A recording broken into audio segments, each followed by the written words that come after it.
Hey guys, welcome back to another Monster Hunter video. Today we're going to take a look at the best new farms in Title Update 1. Quite a few things have changed. We have some new events expiring and others coming in. Plus, chances are you still want to defeat pinnacle bosses the quickest way possible. So I'm going to show you one of the best farms, how to get the best items and rewards, and let's jump right in.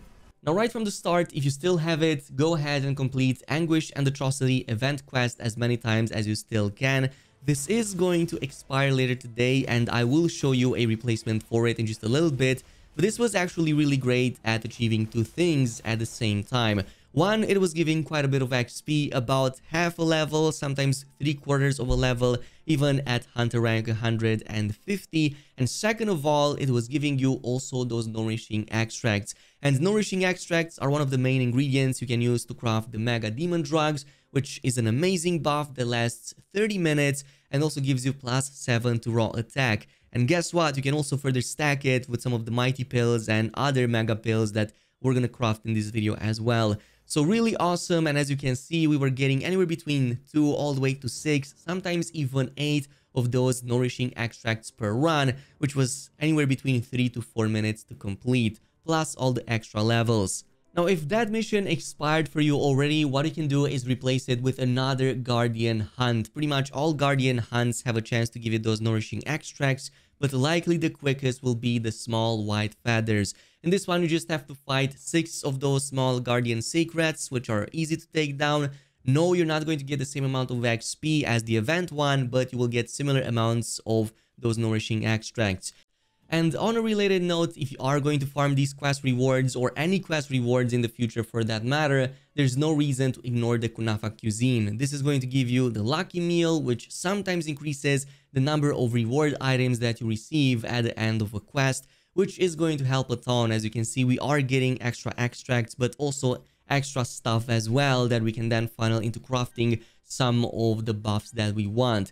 And since we are on the subject of meal selection, like I said in the previous video, ever since Title Update 1 dropped, we now pretty much have a method to guaranteed get infinite amounts of pick-a-meal vouchers.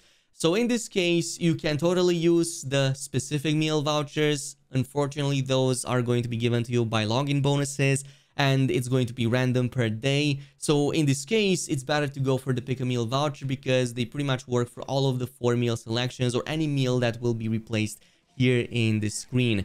And pick-a-meal vouchers are a reward source right here from the arena challenges. Right now, the quickest is the Chatacabra, since that's going to be the easiest mob to fight over here. But similarly, you can also kind of hit 2 birds with 1 stone right now with another event that will last for another 9 or so days, and that's going to be the challenge quest called the Shagma of the Hollow. So if we take a look at the rewards over here, we can see that it equally has a chance to give us pick-a-meal vouchers, also some of those pinnacle coins if you want to farm some of the new gear, but specifically we also get a chance at some of these steel melding tickets, which none of the other arena quests so far have. Now, I'm not going to lie, the chance over here seems to be rather low, and some of the build selections over here are not going to be great, but you can still complete it with a decent sub 5-minute timer. And in this case, it gives you 90 points at the melding pot that you can then funnel into some of the decorations over there that you can go ahead and buy. And especially since our methods of getting these tickets have dwindled ever since our farming method with the Night Flower was kind of extinguished a while ago, this is a pretty decent alternative for something that you want to complete as a challenge anyway. On top of the fact that it gives you some of the other rewards, I believe there's even a pendant that you can get if you get at least an A rank in it. And now that you have all of these Nourishing Extracts, you can go ahead and funnel them into Mega Demon Drugs. As far as the Mighty Pill goes, pretty much the first Vendor Retriever over here, which is basically Raisher, can give you a ton of Mighty Seeds. So you can pretty much funnel all of these right here in every single best of the attack buffs that you have in the game, besides the ones that you get from the gear. So obviously always set this to give you the Mighty Pills. Everything else doesn't really matter unless you're going for something more specific. And now that you have all of these extracts, you can then funnel into either the Mega Demon Drug for that +7 to your raw attack power for 30 minutes, or you can go for the Mega Armor Skin, which gives you +25 to your armor, and this is going to be very helpful if you're fighting Zoshia or especially Tempered Mizutsune. You probably already know they can almost one-shot you, so this is just going to help get you there much quicker, resisting that damage a little bit better, or at least tanking more than just one single hit. Especially with some of the other farms to further buff our gear, this can help quite a bit as well. Now, besides this, Title Update 1 also popularized another farming method that was kinda overlooked before by the majority of the player base, and that is the Wood Cooking Festival right here at the hideout in Scarlet Forest. So you have to set the time to plentiful and nighttime, which is going to make it spawn, but if you go here, you can give in some of the meat you have to this cooking NPC, and depending on the meat type, you will get more or less rewards. In this case, the best ones are going to be the tails from Rathalos, Gormagala, Blango, and Mizu right here, giving you 5 rewards, so 2 well-done steaks and 4 random ones. And in this case, some of those randoms include immunizers and energy drinks, and immunizers are actually used in some of the best craftables in the game.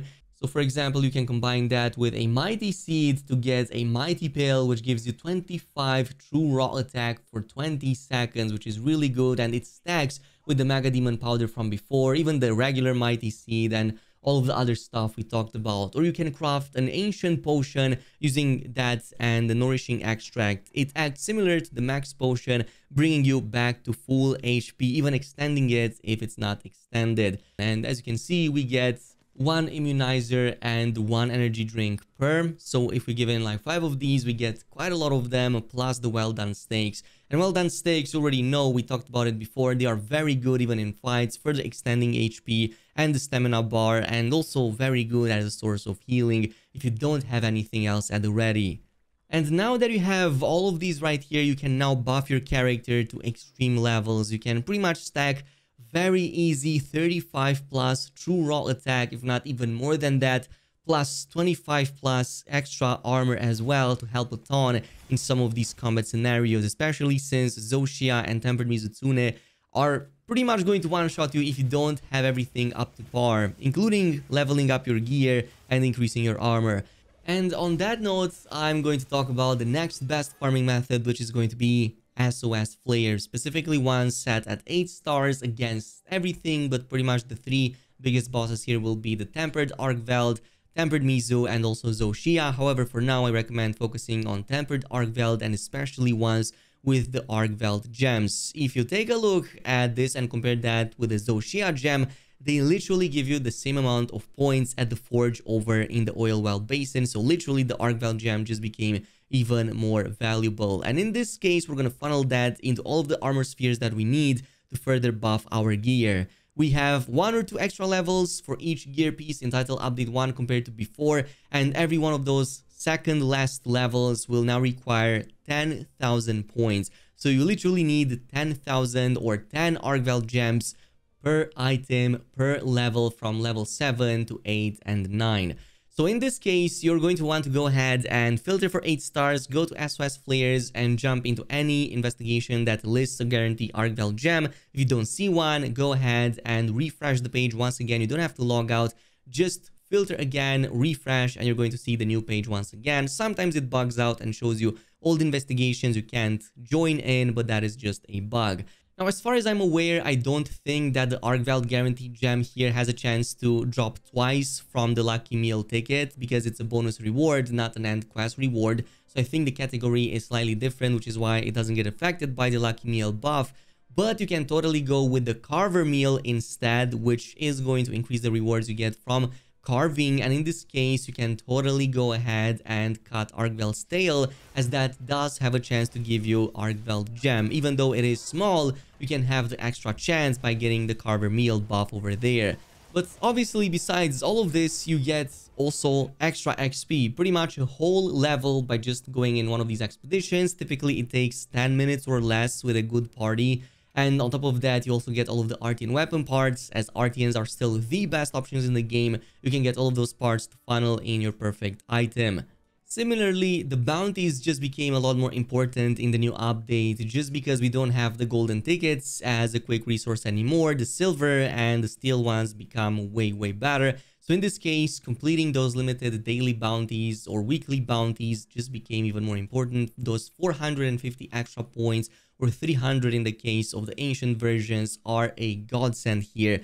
With the melding ones, they cost 450 points, so you can get pretty much 3 or 5 depending if you go for the armor or the weapon decorations, or if you're going for specific rank 2 decorations, that's going to be just 1 because of the massive increase in the prices for those. So that's why I said it's even more needed now than it's ever been. That of course assumes that you're still grinding, you're still getting your items ready, you're still facing some challenges and maybe want to get better, survive for longer and deal more damage. All of these will just help you progress even more and better in the game. And especially since we're going to get our first arch-tempered enemy at the end of this month, which is not too far away at this point, that's going to be very much needed. You really want to get ready for that as well. The only other couple of farms we have are the ones launching a little bit later today, including one for Artian weapon parts and another one for a headgear piece. So one of them is going to last from the 8th up until the 15th, which is King of Faraway Sky. In this one, we have to fight a Tempered Guardian Rathalos, and this is going to give us Artian weapon parts. I'm not sure if it's going to be better than what we have in the game. Also, some of the previous Artian weapon farm events were kind of lackluster, so we're gonna wait and see. In the meantime, if we go for the second one, we have the Quematrisk thing. We have to fight a Quematrisk here, which is going to give us the Amstrigian Alpha headpiece. So another one that's 4-star, so likely not something that you're going to use in meta builds. But the challenge quest against the Shogma of the Hollow will continue up until pretty much the 17th. But that is pretty much it with today's video. Thanks much for watching, and I'll see you in the next one.